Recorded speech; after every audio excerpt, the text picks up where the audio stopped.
Yeah, I think broadly we kind of put them into four categories. There is your economic buyer, your user buyer, your technical buyer, and your champion, or sometimes people might call them a coach. Another tombstone in my sales graveyard is closing. I don't believe that closing is a thing. That I do believe there's a direct correlation between the size of an organization and the structure of the buying process. Hello, Sales Nation. I'm Will Barron, host of the Salesman Podcast, the world's biggest B2B sales show where we help you not just hit your sales targets, but really thrive in sales. Let's meet today's guest. Good afternoon, everyone. My name is Sean Sheppard. I'm a founding partner at GrowthX and GrowthX Academy, where we invest in technology startups, and I'm really excited to be here on the Salesman Podcast. In this episode of Sean, we're going to learn customer psychology. We're going to learn the four main buyer personality types and a whole lot more. So let's jump right in. Who are the main buyer types that we're going to come across in B2B sales? Yeah, I think broadly we kind of put them into four categories. There is your economic buyer, your user buyer, your technical buyer, and your champion, or sometimes people might call them a coach. And the champion slash coach is more of a psychology of the other three. And you should constantly be striving to make everyone in the sales process a champion or a coach, because they're the ones that will give you the insights into what's really happening in the organization, the internal politics, the power bases, the agendas, hopefully honesty and truth about their impression of you and your product or service, which is really important in today's world, Will, because we live in this market where today, I think people avoid telling us the truth if it either creates more work or creates potential for conflict. And so we tend to avoid it. And as sellers, we need to begin to change our mindset around that. We need to be more open. I call it, it's not my term, but Dr. Carol Dweck from Stanford University wrote a book called Mindset. That's all about the idea of a growth mindset. And it's something we practice and preach ardently in the GrowthX family of companies and our community of startups and sellers, et cetera, is you need to take the word rejection, for example, out of your vocabulary and replace it with feedback and view feedback as a gift. And if you have an attitude entering any kind of messaging and communication and opportunity to interact with any account, you need to behave in a way that lets them understand and eventually believe in the most authentic and sincere way possible that all you want is the truth. I don't know if I can help you or not. I'd love to understand if we can. We call that a value hypothesis. And it's important that entering any sales interaction, discussion, or conversation, that you have a well thought out value hypothesis in advance of that interaction. So you can lead with that. It's the why, if you will, as Simon Sinek would say. You start with why. There's a reason I'm reaching out to you, Will. I think I can help you in this way because I've helped others like you, and I'd love to understand if that's the case. How do you do this today? What are the problems associated with it? How does it affect your business? Are there any needs or potential benefits associated with making a change? That's what you're trying to understand. Okay, so there's a lot to go at here. We're going to come back to, you might call it something different, but essentially reframing with things like rejection, turn it into the phrase feedback. We'll come into that in a second. We'll definitely come back to value hypotheses and hypotheses, yes. Whatever that word is. We'll come back to that in a second, Sean, as well, because I think that's valuable. I think that will subtly allow the audience to never pick up the phone, never send an email without some kind of value attached to it. We won't be sending pestering emails, I'm sure, when we dive into that. But without getting too meta in the first 5 seconds of the interview of the show here, you said something that really intrigued me of we should be taking these different buyer archetypes and turning them hopefully into champions, and people call it different things, advocates, kind of helpers within the account itself. But could we wrap up the whole of selling in the B2B space by just focusing on that one thing of if we go into account, if we suss out who's important in there, who's influential in there, and we turn them all into champions, will the deal come? Will the close just happen naturally if we manage to get to that single point in itself? Well, I've learned and I want you to listen closely to my words here, because I do love the irony in this forthcoming statement. I've learned never to speak in absolutes. So the answer to your question is, I believe for the most part, yes. Another tombstone in my sales graveyard is closing. I don't believe that closing is a thing.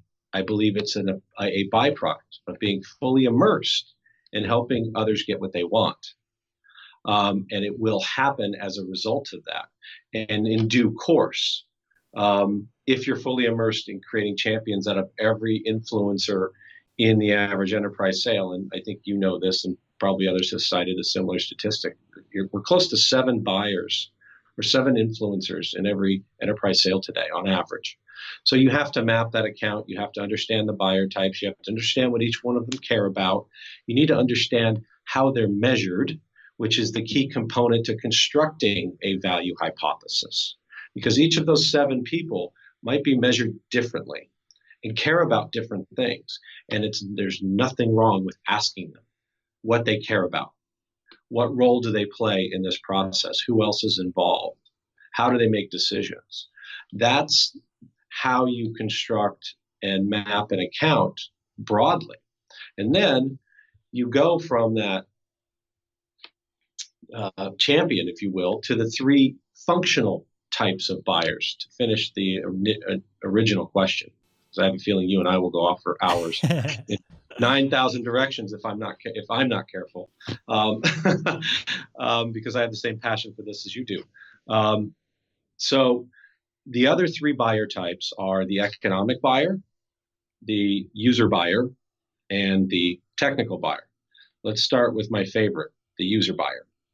In B2B tech sales, only sellers and I like to say only sellers and drug dealers call their customers users. They're humans, but the user buyer is the person that uses the product or the service, that feels the acute pain, functionally has tactical, there are tactical benefits to the features around what you're doing. You need to understand that for every user buyer that you're going to affect within reason during the sales process. Ultimately, if this is a global rollout, you can't touch everyone, but you need to understand the persona of those individual user buyers, who they are, what they care about, and how they are measured, how they will use your product. What are they doing today that's different, and how are you going to change that behavior? Then you move on to the economic buyer, which is, again, the person that owns the budget, right? They write the check.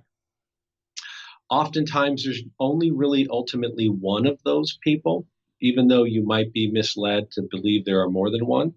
And oftentimes, you will be misled to believe that the economic buyer is somebody that it is not. And for all sorts of reasons, right? Human motivation to either elevate someone's status of power or manage and control the process because of their own desire to do it, or because they've been charged with that. Oftentimes, an economic buyer will place, a shield or a moat of user buyers, technical buyers, and other folks around them to protect them until it ultimately really matters. And so it's up to us to trust but verify, and do that with asking the right kinds of open-ended questions that don't offend in the process, by saying, for example, one of the worst questions the salesperson can ask is, are you responsible for making decisions? Are you in charge? Do you have the authority or the power to make this choice? That immediately puts somebody in a very defensive position, especially if they don't have the power when we think they do. So oftentimes they'll lie or obfuscate around them. So identifying the economic buyers by asking questions related to the function of writing a check, budget, right? How does your organization budget for this? Who is involved in that process, and what role do they play? Will get you the answers you want without creating that sort of offense. And it's important also, it helps you build credibility, because people honestly now see that you're being authentic in your approach to understand how they do business. One of the largest frustrations enterprise buyers have, and the Corporate Executive Board does amazing work on this every year, they research and poll and survey leading economic buyers or just enterprise buyers in general on a whole host of issues. But one of their number one frustrations, year in and year out, is that they don't believe that their sellers, quote unquote, respect their buying process. Which again is assuming intent, because it's based on, they're drawing that conclusion based on our actions as sellers. We're not asking them about the process. Therefore, they don't think we care about it, and that we're just trying to push our agenda and not theirs. The way I uncover, just to interrupt you here, and then we'll come on to the technical element of this in a second, but the way I typically uncover the decision maker is super simple, and you've alluded to it here. I just ask them what the buying process is and who's involved. And I just draw it on, and if even better if you're in person with the individual, I just draw it on a kind of, I don't know, there'd be a way to describe the charts, but from one block to the next, names of people either side of it, and then we agree on this is the process. Clearly this can change over time. But then you know as a seller, well, I've got to engage with these people at this step, and it becomes less of a guessing game. There's no waiting. You're not inadvertently jumping over someone and embarrassing them in front of their colleagues. And I just find that one crazy simple question solves a lot of this kind of mess of muddle of who's in charge with what with these 7 individuals that were reportedly going back and forth with. It makes it a lot simpler, right?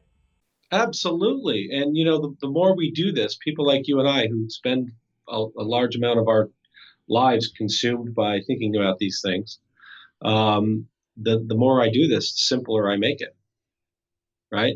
Asking simpler questions, focusing on the simplicity of the interaction between the humans, and then having that behavior to follow it, right? Being authentic and being open and actively listening to and willing to accept the truth, whatever that truth is. Because the second best answer in sales is no. I would much rather know now than 6 months from now that there's not an opportunity for us to help you. And to me, the attitude is always that selling is helping. And so if I'm fully immersed in that helping experience, back to your question around closing, yes, closing should be a byproduct of that experience.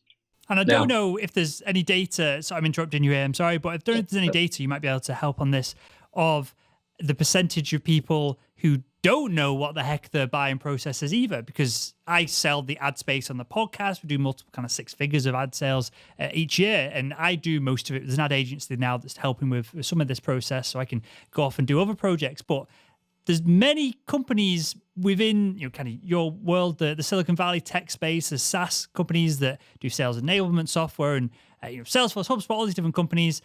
There's a large percentage of them that when I say, what is the buying process? Clearly, you want to be involved with the show in some kind of context. We can dive into that. We can discuss that later on down the phone call. But what is the buying process? I'll get on the phone with a lot of directors of marketing or VPs of marketing, and they go, I don't really know. I put together some kind of proposal, give it to the CEO. They say maybe okay, and then I just do it anyway. That's a lot of the time. That's the response I get. Is there any data, I guess, or is there any maybe anecdotal might be better here? But what are your thoughts on this? How often do companies, even big companies, have a strict buying process, and how often of it is it just kind of on a whim? Yeah, no, I think you pose a fantastic question. I don't know if anybody's collected the data around this. If not, it'd be a great thing to survey. CEB probably does to some degree. I'd have to look. And if they don't, I think they should next year, and I'd love to see the results. What I can say anecdotally and just experientially is that I do believe there's a direct correlation between the size of an organization and the structure of the buying process. It doesn't necessarily mean that there's familiarity with it. I don't believe that there's a correlation there necessarily. I think what you will see, however, is economic buyers will have a better understanding of it than user buyers, right? And then technical buyers, which is the last of the types that I will talk about next, they play a key, important, and functional role. But again, they typically can't see the forest through the trees either, right? There's that great quote of, nobody cares about the politics of Rome. They care about the pebble in their shoe. The user buyer, the technical buyer have a pebble in their shoe. An economic buyer typically does not, right? They are either, if they're a procurement office, they have one single job, that is to save money post-decision, right? The decision has already been made, so now it's time to negotiate. Bring in the hammer. You're telling me that's my world here, selling to the NHS in the UK. That, oh goodness, you just gave me a headache. But yeah, exactly. So now, especially when you're in a commodity kind of a world, it's challenging. But ultimately, no, I don't think broadly people have an understanding of that process at large. And if you're in a smaller organization, they haven't structured anything formally, right? So you're going to get that question. And if it's a line of business buyer, the one beautiful thing about line of business buyers, if they recognize a need, they'll figure out a way to pay for it. And so I appreciate that. Part of our job, though, is to help them think about that and navigate that, right? And so as we're mapping the account, let's work together as an extension of their team on the same side of the table on how to get these things approved, right? And how to get these decisions made.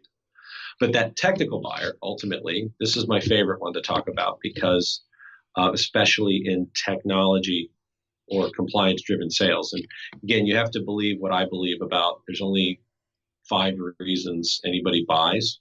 In B2B, there's really 4 primary: to make more money, save more money, create a competitive advantage, and stay out of prison.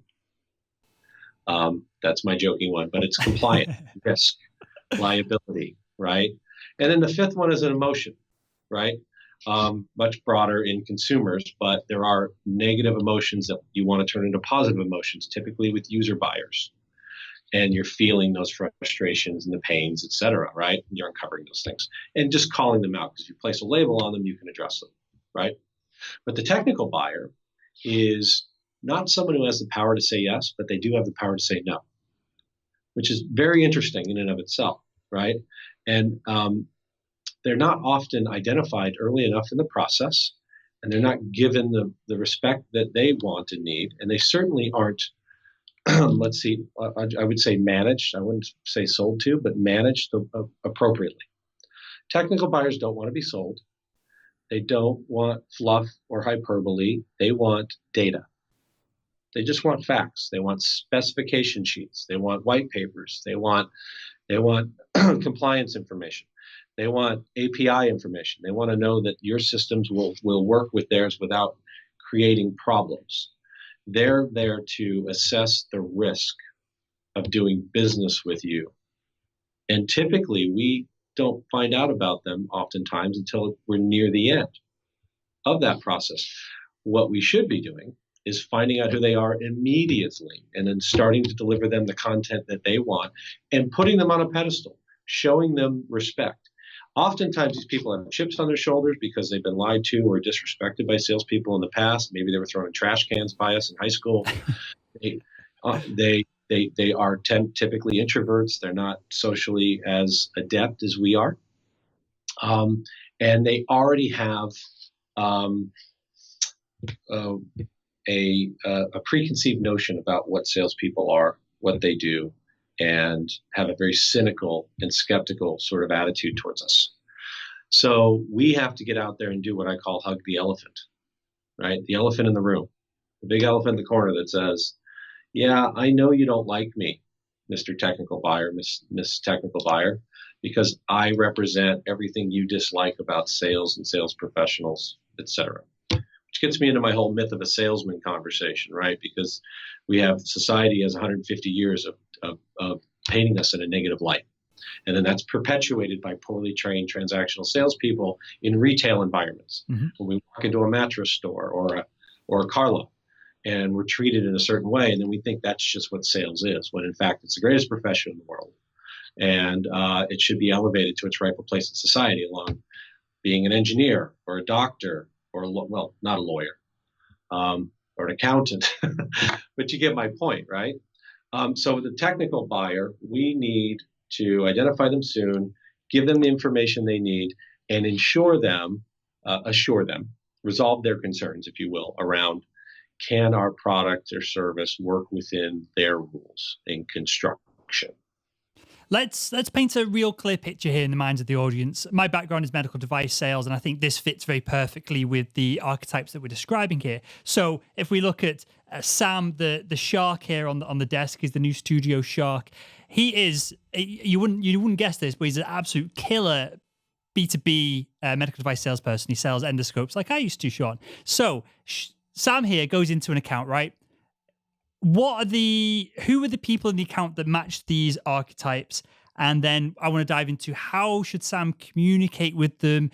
Should Sam be kind of upfront in their face? Should Sam be kind of going more quietly? If it's potentially an introverted character, should this be more over email, over phone? Should Sam be knocking on doors within the account? How should Sam, I guess, who are the archetypes within a medical device sale of selling to kind of a private hospital, someone like that? So there's doctors involved, there's procurement involved, there might be someone legislative involved with the regulation of different equipment and that side of things. Who are these archetypes within the account? And then how should Sam approach them, talk to them, and engage with them? Yeah, so great question. So again, I think you laid a couple of them out with respect to in the application of medical devices. Doctors are user buyers, right? Hospital administrators are economic buyers.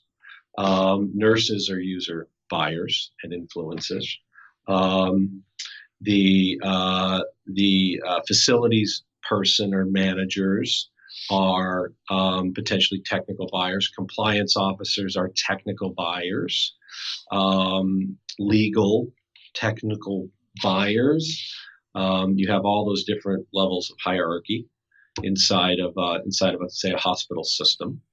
Obviously, you have sometimes in an organization like that, they will call themselves out. They are procurement offices or purchasing organizations that are part of the economic buying process as well. And then you also have your patient, right? They are an influencer associated with the experience of that user buyer environment. And they have to have a positive experience with the product or service as well in order to influence a physician. And then, of course, you have your physician's assistants and your surgical, everybody who's involved in the actual usage of the product. Once you do that, the answer to the next question about how do you approach them is philosophically, fundamentally, you want to sell to anyone the way they're used to buying, and you want to communicate with them in a way that they want to communicate with you, not the other way around. So you need to identify that, right? And how do we identify that? Because I think we know, and we've talked about it in the show enough times now, the audience should know that we communicate with the individual the way that they want to communicate it. We're serving them. We're not taking away from them. But how do we understand what that is? Is it we spam at them every possible communication channel, and whatever they reply to us on, we talk to them there? Or how do we go about uncovering this? Well, okay, so there's about three different ways to answer this question, and I come at this from a worldview of 25 years of being a direct sales person and leader, but also from the point of view of being an investor and a mildly successful entrepreneur in a wide variety of products, markets, verticals, and industries. And so I view everything at the fundamental level, what applies in all circumstances or could, right? So from a business perspective,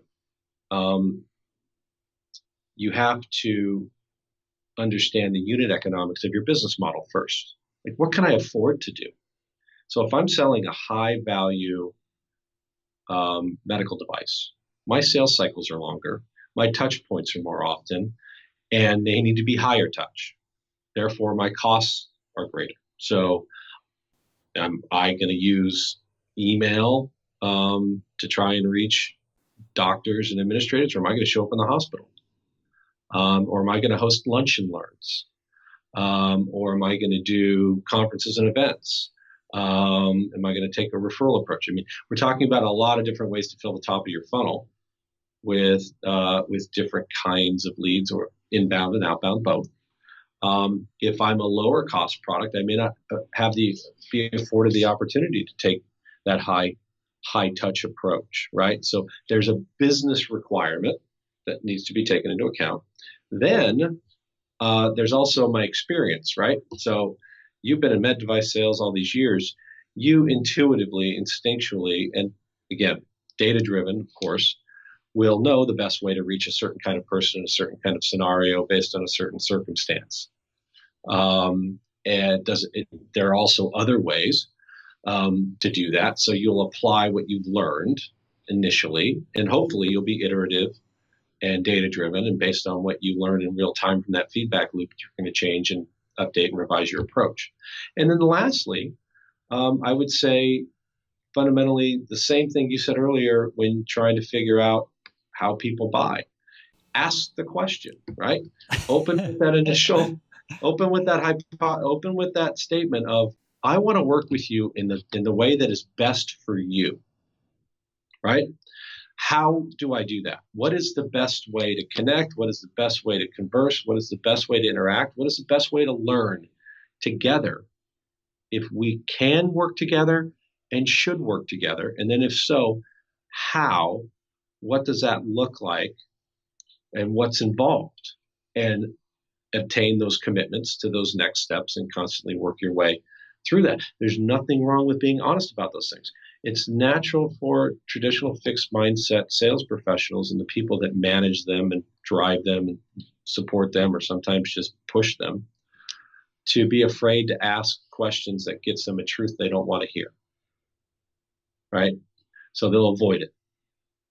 Much like founders in my portfolio who I would call founder bias, right? There's seller bias too. We don't want to be told no. We don't like rejection. We don't necessarily want the truth if it's not the truth that we want. And we have to get over that, because to me, everything's about efficiency to that truth. All the content that I've built over the years and deliver to our startups, to countries who license all of our content, to large organizations trying to take new products to market, and to the talented people that go through our programs at the Academy. It's all designed to just drive efficiencies in a human-to-human world. How quickly can we get to our truth? How do we create a culture of learning? And then how do we tie that learning to profitability? And it's those three things. And if all of that starts with having that mindset, that the truth matters more than anything else, and I'm prepared to hear it, and I embrace it, and I'm going to respond accordingly. The truth matters more than anything else. I think that we understand it. Whether we embrace it or not, I'm not sure. You mentioned Carol Dweck a couple of times. We've interviewed her in the past. I'll link to that episode for everyone who's listening in the show notes to this episode over at salesman.red. And then I've got a couple of examples here that came to mind as you're going through that, Sean. Two things that came to mind. One was, I don't think I ever asked a surgeon when I was selling to them what is the most appropriate way to communicate with them. But I did have a realization about 12 months into that first role I had, which is they like getting texts on the phone, SMS here in the UK. Because what happens is they're in surgery all day. Clearly, they've got their hands inside a patient. They're not answering no phone when and they shouldn't really be having a phone held up to the head. It does happen occasionally, but they shouldn't be going in the sterile field with a grubby mobile phone, a grubby iPhone. Probably shouldn't be texting inside somebody's body either. Well, that's just it. So they would then get one of their theatre staff to go to their phone. It would be unlocked, and they'd ask the theatre staff to read out what the text message was, because typically they'd have a work phone and then a kind of private phone. So obviously the private phone wouldn't be getting read out. That could lead to some awkward moments. But the work phone, the messages would get read out to the theatre, and then the surgeon would repeat, kind of what response he wanted back to the member of the staff. They would type it in. Text would go off. So I'd be, hey, Mr. blah, blah, blah, can I pop in later on this afternoon? If I'd call him, I'd get no answer until 2 weeks later. But if I text him, I'd get a ding 15 minutes later. So that was a revelation for me. And that came from, I wish I would have asked these individuals that simple question, but it was just from being in theatres and observing it. And then the other example, sorry, go on. Oh, I was just going to say, there's an intimacy hierarchy around communication methods as well, right? And we should always, as we're striving to create champions and coaches out of all of our biotypes, we should pay very close attention to how they want us to communicate with them. And there's a direct signal associated with the communication channel they want us to share, in which they want to communicate with us. And if text text and instant messages is, I think, the highest form of, asynchronous intimacy. And we now live in this world, right, where we've never been more interconnected thanks to screens, but we've also never been less interpersonal because we don't have that face-to-face intimacy quite as often. But if somebody like a surgeon gives you access to them via text, that's a huge win. That's a signal of a high level of intimacy. And then as you describe that, I think about, the day in the life of the surgeon. They're in those ORs for hours on end. They're listening to music. They're multitasking and behaving in a way that to the layman might look as very cavalier, casual in some circumstances. And we're shocked that they're listening to Zeppelin, or they're texting, or having these conversations about, what they're doing this weekend. But that's very common for them. So understanding that is critical, to your point. Sure, and it's a sign of their interest versus, hey, here's my number, text this, versus, hey, speak to my PA, she will arrange an appointment for you sometime in the future to spend 5 minutes in the coffee room. Make sure you bring some donuts. The kind of the two ranges of conversations that I would have, and immediately I'd just ignore them. If I got that response, they were off the list, they weren't interested, and I'd move on to other people. But the other thing that came to mind as we went through these different buyers was the technical buyer, and I was racking my brain of who's held me back in a large scale sale, kind of £1 million plus, which would typically be a full theatre refurbishment.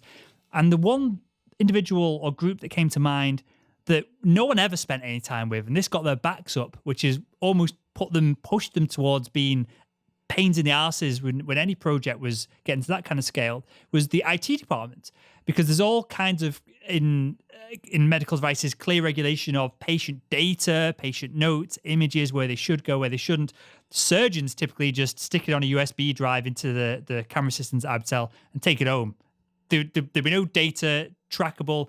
They shouldn't have been doing it. So as soon as you got beyond just one camera system and there was a series of them, IT would want to be involved. And there's all kind of licenses for certain applications, for software, for services that the NHS would, as a government organization, would approve, disapprove. And they came in on a couple of occasions and just said, you are not plugging that Ethernet cable into that wall. Everything would work. You're just not doing this one thing because we don't want the pain in the arse of dealing with it, because it's just more work on their plate when they're not really seeing any benefits on it. There's no patient benefits to them. There's no kind of user end benefits to them. There's no financial benefits to them. It's just cost and pain and just time suck. So there was literally occasions where they would take. There was one occasion they came and they untook the plate off the front of the Ethernet cable port in the operating room and just put a blank plate on so that nothing could be plugged into it. That was a clear message that deal was gonna fall through, wasn't going to get very far. So that was just to, again, paint a clear picture in the audience's mind. That was an example that came up with me.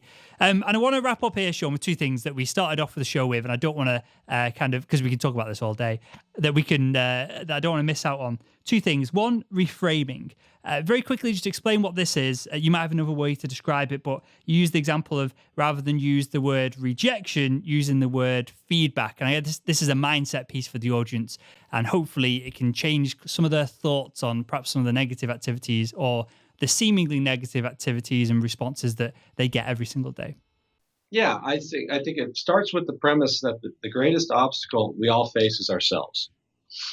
And great salespeople are highly intelligent, very analytical, think critically, and are harder on no one as much as they are on themselves.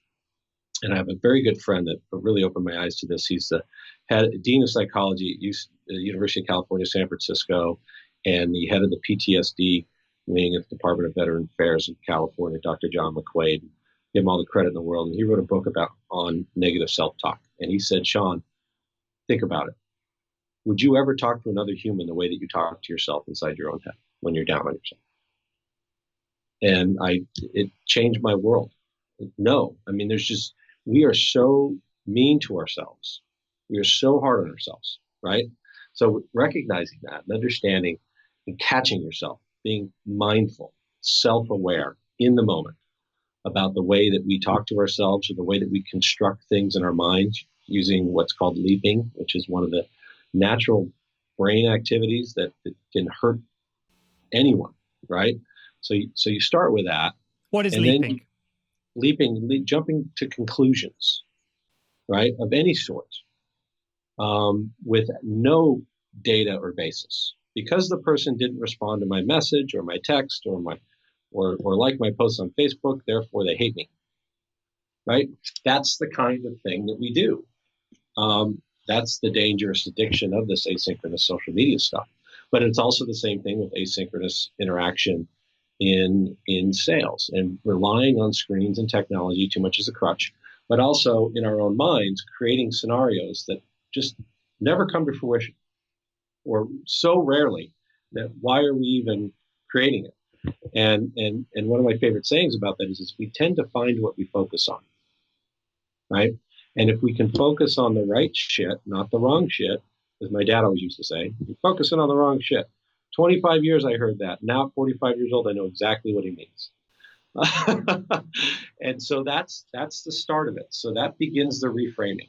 Then the second part of reframing is I have this thing I call a sales graveyard. And I have several tombstones in that graveyard of different things that people have done in sales or do in sales that should all die a very public and murderous death. Closing was one of them. We talked about that.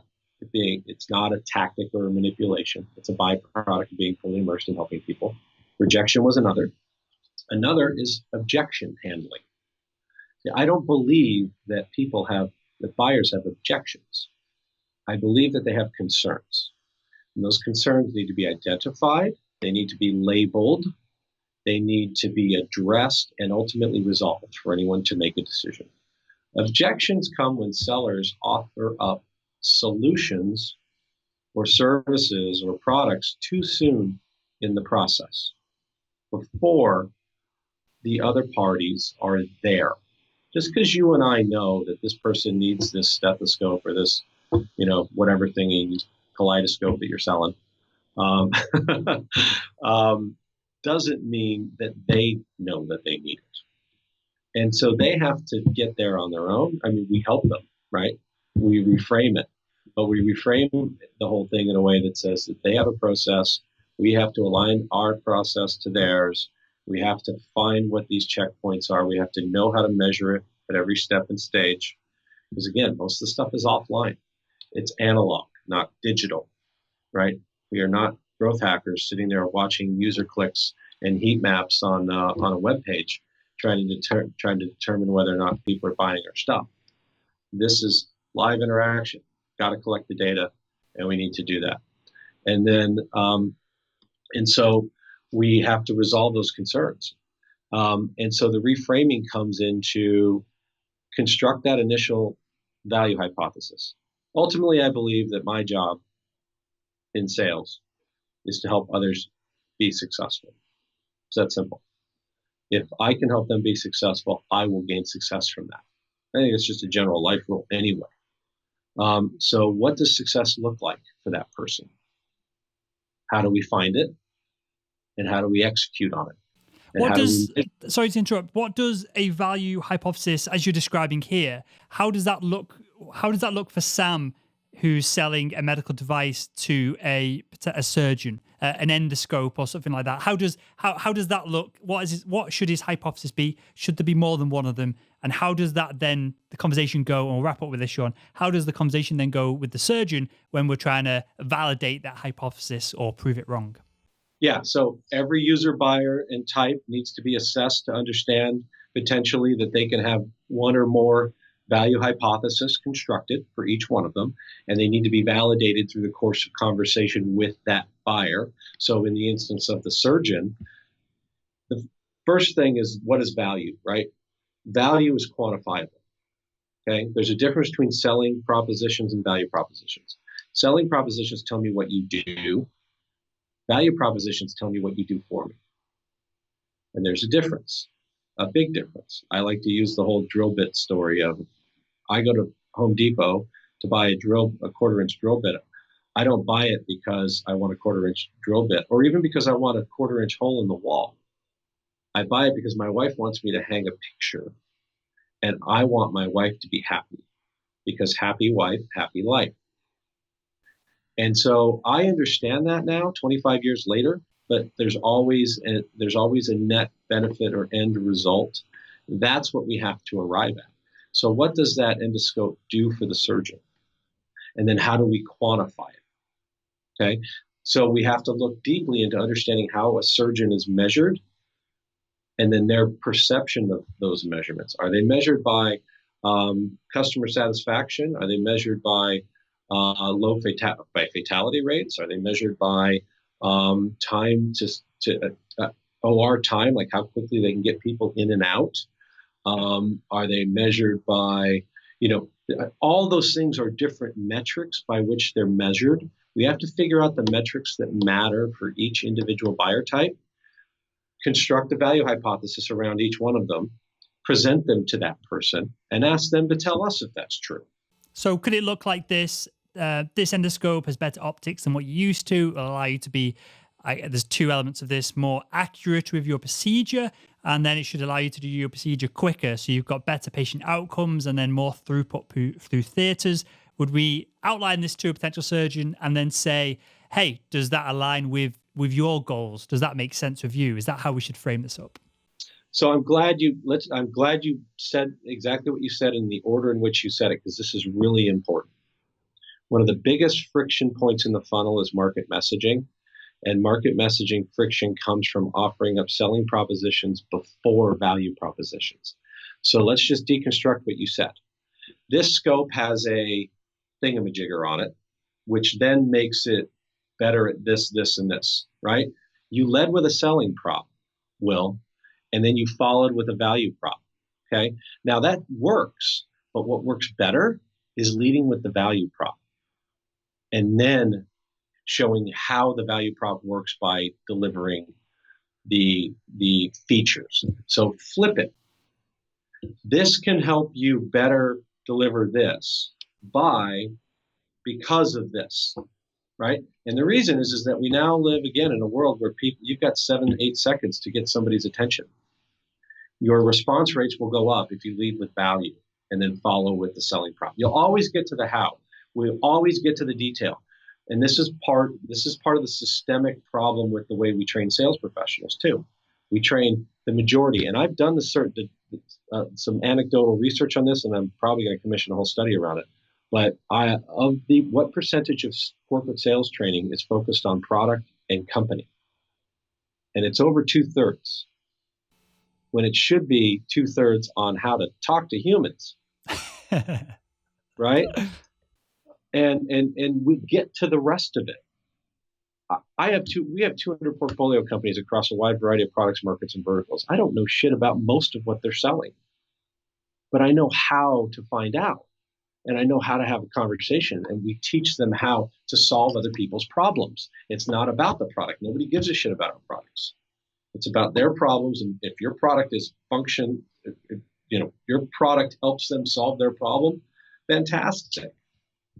So it's leading with that value and then delivering the how, and then that's your value hypothesis. And you don't even have to construct in the hypothesis you don't have to include the how yet, which is always a natural thing we want to do. We want to vomit about our product. We want to get to our demo. The last thing we should do is demo. We should hold the demo off until the absolute end. Once we know what they care about, who they are, and what functions, and then we connect the dots between our product and their problem. It makes total sense. And it seems like, and I didn't word it that way on purpose, that's the way that clearly I word it, so I can work on that myself. So I appreciate that, that's Sean. Natural, because we're trained that way. We're developed that way. We're developed to take a product-first approach towards our communication style when we should be problem-first. And it makes more sense to go the other way around as well, because there's less problems that we're solving versus features and benefits. If everyone listening to this rather than watching it, if you imagine the features and benefits at the bottom of a pyramid and the end important problems that we solve at the top, if we start with them, we're going to get to a yes or a no quicker, right? Versus if we start at the bottom and we go, well, we do this, do you like that? No. We do this, do you like this? Or maybe. Do you do this? Well, Sean might not like this, but Will does like this. Versus if we start with starting with the end in mind, right? If we start with the end problem, reverse engineer how we can solve it and add value to them, it makes the conversation, as you said, more impactful in the very beginning, which allows us to have better impact and more reach with our, whether it's cold outreach, whether it's event marketing, whatever it is. And then we can kind of feedback and build relationships as we guide them through what we can offer them on the back end of things. And with that, Sean, mate, we could talk about this for a couple of hours, but I'm going to wrap us up here. Tell us a little bit about GrowthX. Tell us a little bit about the GrowthX Academy and where we can find out more about you as well. Yeah. GrowthX Family Companies is all about helping countries, companies, startups, entrepreneurs, and those that want to work in the innovation economy develop themselves and grow. And that takes the form of education, in sales education, UX design education, digital marketing education, both B2C and B2B. It takes the form of a seed stage venture capital fund. Our corporate innovation group works with large companies, teaching them the new mindset, the new way of taking new products to market more efficiently. And then we help countries prop up their startup ecosystem so that they don't lose their top talent to Silicon Valley. Amazing stuff. And where can we find all of this? GrowthX.com or gxacademy.com. Both places direct you in both. There's tons of blogs, there's content, there's all sorts of information. Hopefully people can consume it and learn something from it. Just be a little bit better today than they were yesterday. Good. Well, I'll link to both of them over at the show notes of this episode over at salesman.red. And with that, Sean, I want to thank you for your time. You're more than welcome to come back on in the future because I feel like we've only scratched the surface of about 55 different subjects here. And I want to thank you. I want to thank you for your time, your insights, and joining me on the show.